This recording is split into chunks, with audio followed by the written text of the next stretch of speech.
Assalomu alaykum hammaga. Bugun bizga yana bitta Latviyaga vizamiz chiqdi.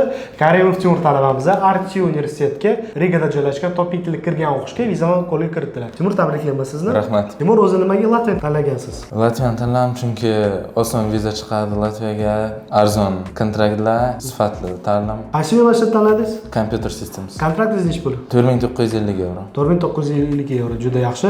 Yana sizdan so'ramoqchi edim, o'zi nimaga bizani tanlagansiz? Kimdir biz orqali ketganmi tanishlaringizdan? Bitta tanishim Latviyaga ketgan o'qishga, o'sha maslahat beradi. O'qishga kirish qiyin bo'ldimi? Nima bo'ldi? Protsess haqida bilsam, bolalarga ma'lumot berib qo'ysangiz yaxshi bo'lardi. O'qishga kirish oson bo'ldi.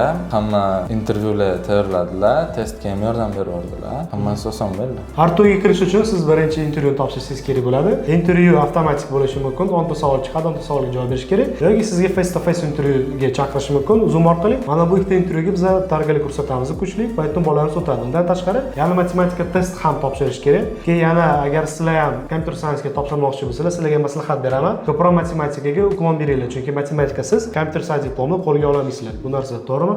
To'g'ri. Xudo xolasa endi Latviyaga bitirganingizdan keyin nima qanaqa planlaringiz bor? O'zi qilmoqchiman, lekin sharoitga qarayman. Xudo xolasa yaxshi IT spetsialist bo'ling. Sizga yana bir marta tabriklayman. Agar sizlar ham Latviyaga topshirmoqchi bo'lsanglar, bizda qabul bahor semestriga ochilgan. Aynan RT universitetga qabulimiz bor.